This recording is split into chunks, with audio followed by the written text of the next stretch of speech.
Now we're going to do a sample problem so that we can see how carbon dating works. So let's say you dig up some kind of object or artifact, and it contains 290 grams of carbon, which would have some carbon-12 and some carbon-14, but the vast majority would be carbon-12. And say you take your Geiger counter, which is a radiation detector, and you measure the activity of the sample, and you discover that the activity, our dN/dt, is 8 decays per second. And you want to figure out how old is this object. So how old is this artifact? Okay, so how do we do this? Well, we know the activity now. If we can figure out what the original activity would have been when this object was created, when the plant or animal it was created from died, which is essentially what we're measuring, then we can use our radioactive decay law to figure out the time difference between when all these nuclei started to decay and where we're at now, right? Because we know that dN/dt now is equal to the original dN/dt, the dN/dt at time equals 0, times e to the minus lambda t. So that's what we're going to do. We are going to figure out this first, okay, and we've seen how to do that before. We know that dN/dt 0 here, the absolute value of this, is just lambda times n0. So very similar to the other sample problem we've done, we need to figure out the decay constant and how many nuclei we started with. So let's do the decay constant first, lambda. And the way we're going to get the decay constant is how we often get the decay constant is from the half-life. So let's remind ourselves that for carbon-14, which is the relevant isotope here, the half-life is 5,730 years. Okay, that's our half-life for carbon-14. So let's figure out our decay constant here. So our decay constant is the natural log of 2 divided by the half-life, T1/2.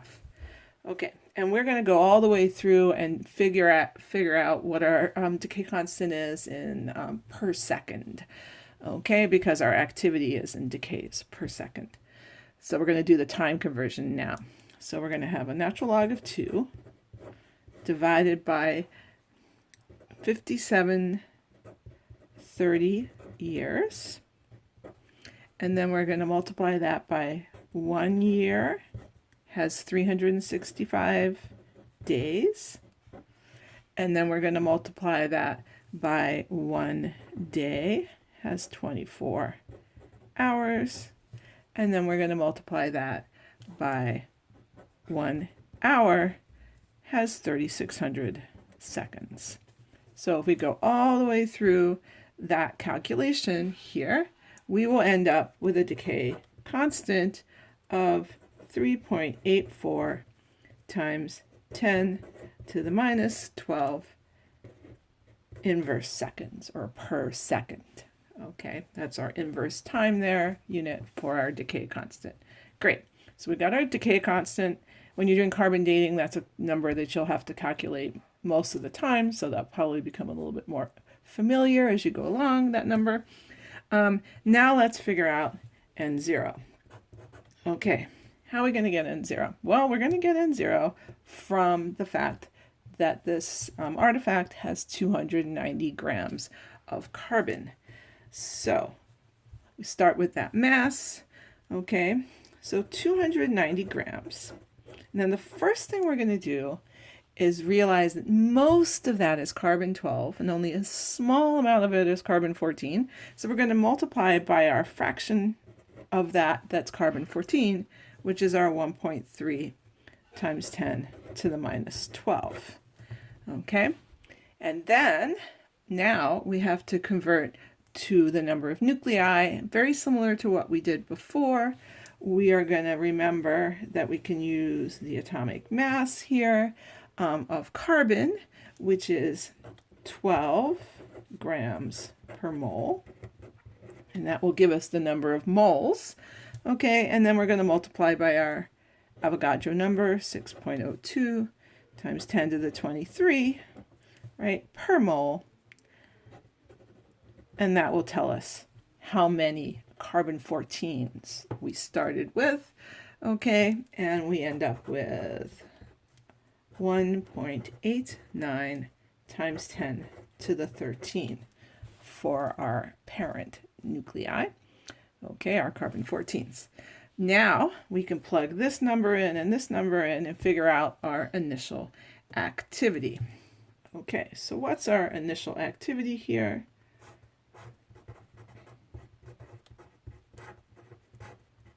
Okay, the magnitude of the dNdt, so it's just 3.84 times 10 to the minus 12 multiplied by 1.89 times 10 to the 13.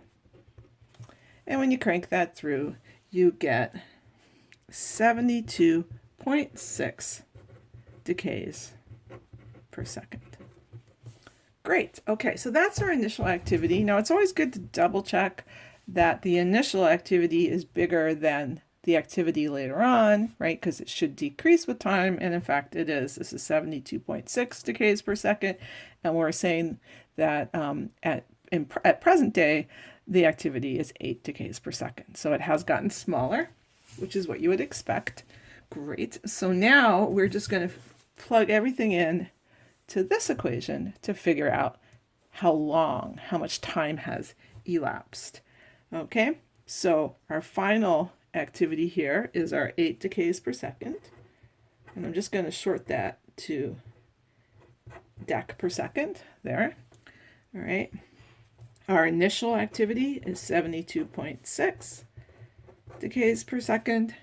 And then we have e to the minus lambda t, where lambda is 3.84 times 10 to the minus 12 inverse seconds times t. There. So we can solve this for time. So when we solve this, we're going to get a time in seconds. So what do we get? Slide this up. All right, we'll keep it like that so we can see most of what was going on before. Okay, so what do we get for a time here? We get quite a lot of seconds, probably not surprising. 5.74 times 10 to the 11 seconds, but now we probably want to convert this back to years because that's a more useful time unit when you're dating artifacts. So now we're going to say, okay, now I know that 1 hour has 3,600 seconds, and 1 day has 24 hours, and 1 year has 365 days. Okay, go back the other way with our time conversion, and we end up with the age of our artifact, which is 1.8 times 10 to the 4th years, or about 18,000 years. So quite an old artifact there. Okay, so that is a very typical carbon dating scenario where you've measured the activity and you figure out what that means for the age. So with carbon dating, you can typically go back. It's good to about 60,000 years or so.